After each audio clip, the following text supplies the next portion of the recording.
Bienvenue sur ordimer.com. Un ordinateur, à minima, se compose des éléments qui apparaissent ici. À gauche, les périphériques d'entrée, c'est-à-dire que leur travail, c'est d'envoyer des commandes vers l'ordinateur comme la flèche l'indique ici. Au centre, j'ai l'unité centrale et à droite, j'ai les périphériques de sortie. Ces appareils-là reçoivent uniquement des signaux de l'unité centrale. Alors, au clavier et à la souris, je peux ajouter d'autres périphériques d'entrée, par exemple un micro, ou encore un scanner, ou éventuellement une webcam, un appareil de photo numérique, une tablette graphique. Côté sortie, je peux ajouter aussi d'autres périphériques à l'écran et qui vont recevoir des signaux de l'ordinateur, des haut-parleurs pour écouter de la musique, une imprimante, un vidéoprojecteur. Ensuite, on va mettre au-dessus et en dessous des périphériques qui exercent les deux fonctions d'envoyer et de recevoir des signaux de l'ordinateur. Je vais donc trouver par exemple le lecteur graveur de CD ou de DVD, un disque dur extérieur, une clé USB et maintenant de plus en plus fréquemment le stockage en ligne. Au-dessus, côté réseau, je peux avoir un hub pour gérer mon réseau familial ou un petit réseau d'entreprise. Je peux avoir soit un routeur, soit une box pour me relier à Internet.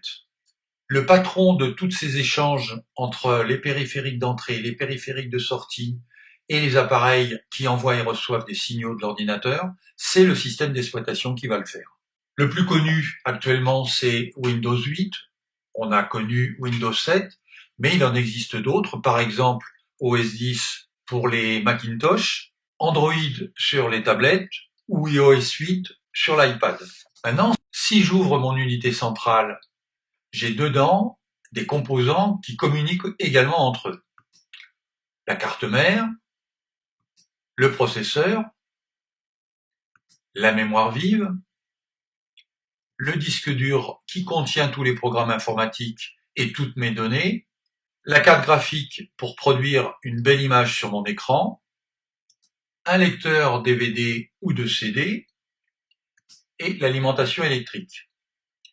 Encore une fois, c'est le système d'exploitation qui permet à ces composants de travailler ensemble. Si on récapitule tout ça, j'ai donc au milieu mon système d'exploitation avec en amont les programmes informatiques, applications, logiciels, en aval le matériel que l'on vient de voir.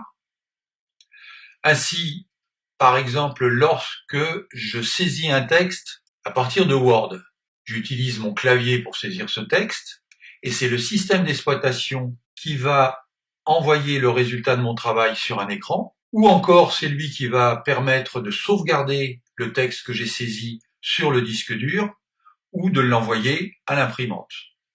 On mesure bien l'importance du système d'exploitation dans un ordinateur et la nécessité de maîtriser les principales fonctions de ce système. C'est ce que l'on vous propose d'approfondir dans les tutoriels qui sont à votre disposition sur www.ordimer.com.